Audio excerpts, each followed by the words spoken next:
அடுக்களை வாசம் சேனலுக்கு உங்களை வரவேற்கிறேன். இன்றைக்கி சத்து மாவு எப்படி செய்கிறதுங்கிறத பார்க்கலாம். இந்த சத்து மாவில் உங்கள் குழந்தைகளுக்கு தேவையான எல்லா உயிர் சத்தும், ஒரு நாளைக்கு தேவையான சத்தும், ஒரு டம்ளர் கஞ்சி குடிச்சிட்டாங்கன்னா ஓரளவு அதை பேலன்ஸ் பண்ணும்.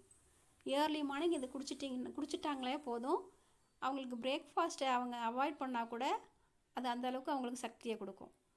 ஸ்கூலுக்கு போகிற பிள்ளைங்க சாப்பிடாம போகிறாங்க இல்லையா, அப்போது இந்த ஒரு டம்ளர் கஞ்சி கொஞ்சம் திக்காக நல்லா வெல்லம்லாம் போட்டு கொடுத்துட்டிங்கன்னா அது பேலன்ஸ் பண்ணிடும். இப்போ நான் இதில் வரகு, சாமை, திணை, குதிரைவாளி அரிசி இந்த 4 அரிசியும் 6000 கிலோ சேர்த்துருக்கேன். அது 4த்தையும் நல்லா முதல்ல வாஷ் பண்ணிக்கலாம். எல்லாம் ஒரே அளவு இருக்கிறதுனால வறுக்கிறதுக்கு எல்லாம் ஒன்றா வறுபட்டுருங்கிறதுனால இது 4ஐயும் சேர்த்துருக்கேன். இதோட கேழ்வரகு சேர்த்துக்கலாம். கேழ்வரகு 1 கிலோ இருக்குது, அதனால் வாஷ் பண்ணுறது கஷ்டமாக இருக்கும். அதனால் இந்த 4 பொருளையும் சேர்த்து முதல்ல வாஷ் பண்ணி எடுத்துக்கலாம். 2 தடவை வாஷ் பண்ணிவிட்டு அரிச்சிட்டு, கல்லெல்லாம் அரிச்சிட்டு, கல் இல்லாமல் மண் இல்லாமல் சுத்தமாக எடுத்து வச்சுக்கோங்க. எடுத்து காய வச்சு வச்சுக்கோங்க.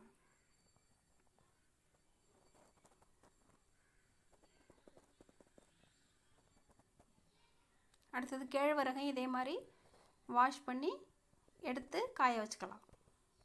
இது மாதிரி 20 பொருள் இருக்குது.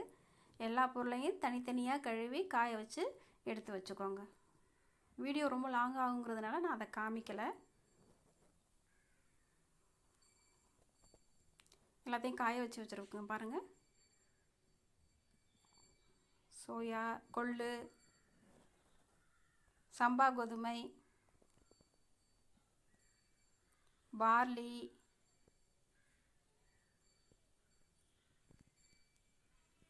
மூங்கில் அரிசி, நாட்டுக்கம்பு, வரகு, சாமை, திணை, குதிரைவாளி, கேழ்வரகு, இது 5 அதில் இருக்குது. மாப்பிள்ளை சம்பாவும் கருப்பு கவுனி இங்கே இருக்குது. உளுந்து, பாசிப்பயிறு, வெள்ளை சோளம், சிகப்பு சோளம், இதான் மூங்கில் அரிசி ஏற்கனவே சொல்லிட்டேன்ல. இந்த பொருள்லாம் அங்கே இருக்குது.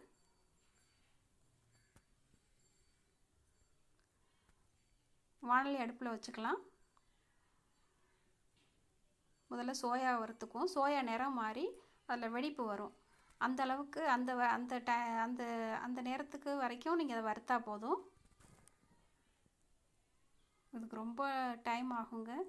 இத்தனை பொருளையும் வறுத்துட்டு வரத்துக்கு 2 மணிலேருந்து 3 மணி நேரம் கூட ஆகலாம், பொறுமையாக சிம்மில் வச்சு வறுத்திங்கன்னா. ஆனால் இப்படி வறுத்து ஸ்டோர் பண்ணிங்கன்னா உங்களுக்கு 6 மாதம் வரைக்கும் இந்த மாவு கெட்டு போகவே போகாது. வாசம் வர அளவுக்கு நல்லா வறுத்துடணும். பச்சையாலாம் இருக்கக்கூடாது எந்த பொருளும். அது மாதிரி கழுவுனதை நல்லா காய வச்சு எடுத்துகிட்டு வந்து வச்சுக்கணும்.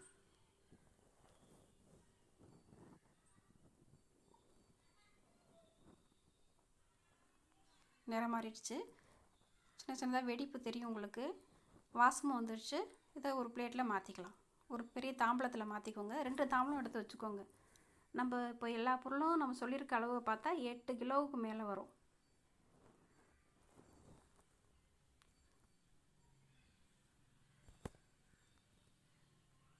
இப்போ மூங்கில் அரிசி போட்டிருக்கேன். மூங்கில் அரிசியை பற்றி உங்களுக்கு ஏற்கனவே வீடியோ போட்டிருக்கேன். அதில் எவ்வளோ உயிர் சத்து இருக்குது. 60 வருஷத்துக்கு அப்புறம் தான் ஒரு மூங்கில் மரம் காய்க்கும். அப்போ 60 வருஷத்துக்கான சக்தி ஃபுல்லாக அதில் தேக்கி வச்சுருந்து ஒரு விதையிலையும் ஒரு மூங்கில் மரம் இருக்குது. அப்போது அது எவ்வளோ ஸ்ட்ரென்த்துன்னு பாருங்கள். அதே மாதிரி இதோட விலையும் அதிகம். 600 ரூபாயிலேருந்து 800 ரூபா வரைக்கும் 1 கிலோ மூங்கில் அரிசி நமக்கு விற்கிது. இதில் நான் 1/4 கிலோ மூங்கில் அரிசி சேர்த்துருக்கேன். அது மாதிரி இந்த அரிசி கொஞ்சம் சூடு அதிகம்தான். சூடான பொருளில் இது ஒன்று.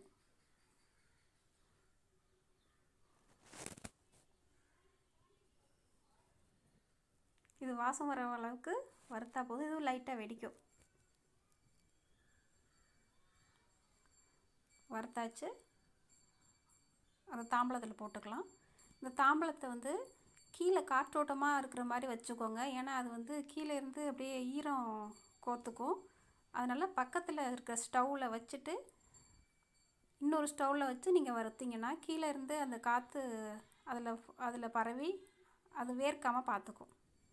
அடுத்து சம்பா கோதுமை வறுத்துருக்கேன்.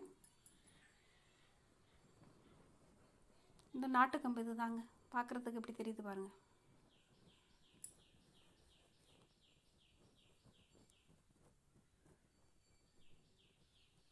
அடுத்தது பார்லி போட்டு வறுத்துக்கலாம். பார்லி நம்மளோட சிறுநீரகத்துக்கு ரொம்ப ரொம்ப நல்லது. இது தனிப்பட்ட டேஸ்ட் எதுவும் கொடுக்காது, ஆனால் இது வாசத்தை வச்சே தெரிஞ்சுக்கலாம். இதில் ஒரு மாதிரி வழவழப்பு தன்மை இருக்கும். நான் எந்த பொருள் வறுக்கும் போதும் அடுத்து என்ன வறுக்க போகிறனோ அந்த பொருளை வந்து இந்த மாதிரி ஒரு பிளேட்டில் போட்டு, ஃப்ளாட்டான பிளேட்டில் போட்டு கேஸ் ஸ்டவ்வுக்கு அடியில் வச்சுருவேன். அப்போ என்ன ஆகும்னா, மேலே வறுக்கிறோம்லே, நான் எப்படி 3 மணி நேரத்துக்கு வறுக்க போகிறேன். அப்போ வறுக்கும்போது கீழேயும் அந்த மாதிரி சூடு பரவி அந்த பொருள்லாம் இன்னும் அதிகமாக காஞ்சு நமக்கு ஈஸியாக வறுக்கிறதுக்கு இருக்கும். அதாவது ஒரு 30 நிமிஷத்தில் வறுக்க வேண்டிய பொருளை ஒரு 25 நிமிஷத்துலேயே நம்ம வறுத்து முடிச்சிடலாம். ஏன்னா ஏற்கனவே அதில் ஹீட்டு வந்து ஃபார்ம் ஆகிருக்கும், அது பரவி இருக்கும்.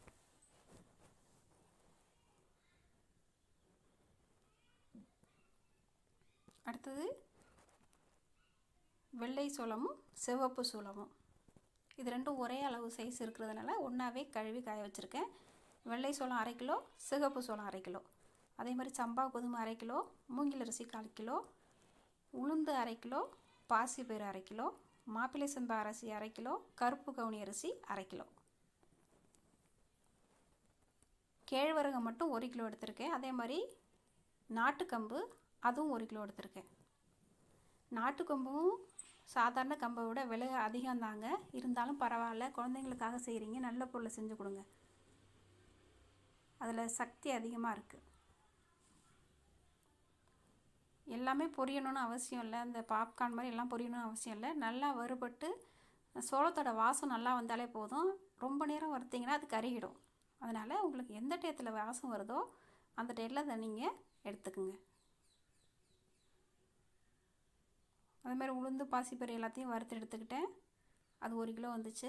உங்களுக்கு ஃபஸ்ட்டு போடுறது மட்டும் தான் நான் காமிக்கிறேன், முழுசாக என்னால் காமிக்க முடியல, இல்லைன்னா வீடியோ ரொம்ப லாங்காக இருக்கும். இதில் மாப்பிள்ளை சம்பா அரிசியையும் கருப்பு கவுனி அரிசியும் சேர்த்து கழுவி வச்சுருக்கேன்ல, அதை இங்கே வறுத்துக்கலாம். நீங்கள் தனித்தனியாக எடுத்துக்கிறது இன்னும் நல்லது. எனக்கு ரெண்டையும் சேர்த்ததுனால என்ன ஆனிச்சுன்னா, கருப்பு கவுனி ஈஸியாக பொரிஞ்சிடுச்சு, ஆனால் மாப்பிள்ளை சம்பா அரிசியே கொஞ்சம் ஹார்டாக இருந்துச்சு. அதனால் இந்த தனித்தனியாகவே நீங்கள் வறுத்து எடுத்துக்கோங்க. நாட்டுக்கம்பு,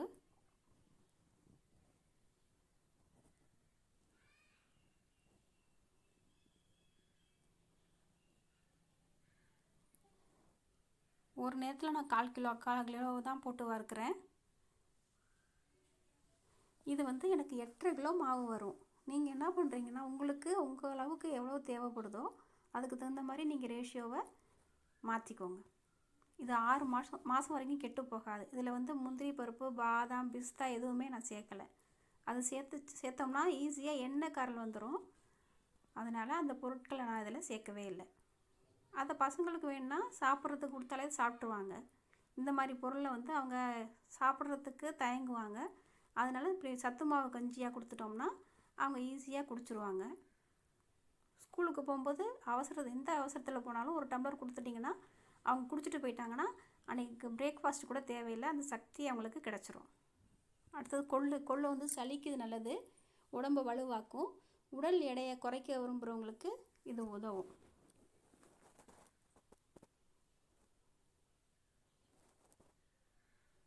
இதில் சத்து மாவு கஞ்சி மட்டும் வைக்க முடியும்னு நினைக்காதீங்க. இந்த மாவுலையே தேவையான அளவு தேங்காய் துருவி போட்டு, சர்க்கரை, நாட்டு சர்க்கரையை போட்டு, பச்சை தண்ணி ஊற்றி அப்படியே பிசைஞ்சு கொழுக்கட்டை அளவுக்கு வர விட்டு கொழுக்கட்டையாக பிடிச்சி வச்சிங்கன்னா அந்த கொழுக்கட்டை சாப்பிட்றதுக்கு அவ்வளோ நல்லாயிருக்கும். இப்போ 5 பொருள் சேர்த்துருந்தால, கேழ்வரகு, வரகு, சாமை, திணை, குதிரைவாலி அரிசி, இது எல்லாத்தையும் வறுத்துக்கலாம். இது மொத்தம் 3 கிலோ இருக்குது. கொஞ்சம் கொஞ்சமாக போட்டு வறுத்து எடுத்து எல்லாத்தையும் ஆற வச்சு கடைசியில் மிஷினில் போட்டு அடித்து எடுத்துகிட்டு வந்து வச்சுக்கலாம். இதில் கஞ்சியும் செய்யலாம், கொழுக்கட்டையும் செய்யலாம்.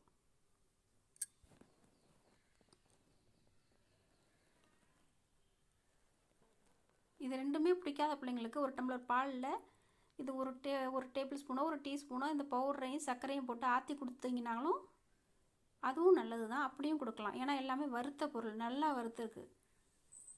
எந்த வழியில் பிள்ளைங்களுக்கு பிடிக்குதோ அந்த வழியில் நீங்கள் இது மாதிரி செஞ்சு கொடுக்கலாம். கடைசியாக பொட்டுக்கடலை போட்டுக்கலாம். பொட்டுக்கடலை வறுத்ததுக்கப்புறம் இந்த சட்டியோட ஹீட்லேயே, இந்த பாத்திரத்தோட ஹீட்லேயே நம்ம வந்து மற்ற பொருட்களை வறுத்துக்கலாம். நான் ஜவ்வரிசியை மிஸ் பண்ணிட்டேன். இந்த ஜவ்வரிசியை வந்து அடுப்பு ஆஃப் பண்ணால் பொரியாது, அதனால் ஜவ்வரிசியையும் பொரித்து எடுத்துக்கலாம்.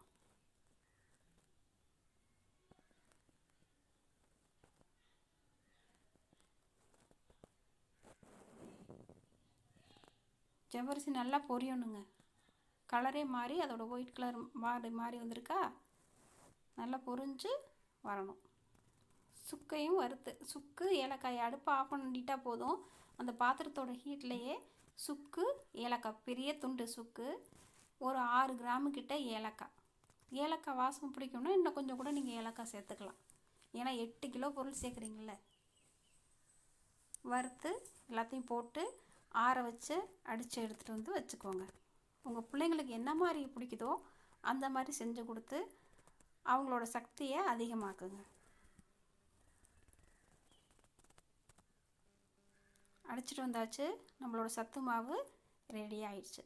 இது மாதிரி செஞ்சு பார்த்துட்டு எப்படி இருந்துச்சுன்னு கமெண்ட் பண்ணுங்கள். மறுபடியும் இன்னொரு வீடியோவில் சந்திக்கலாம். தேங்க்யூ.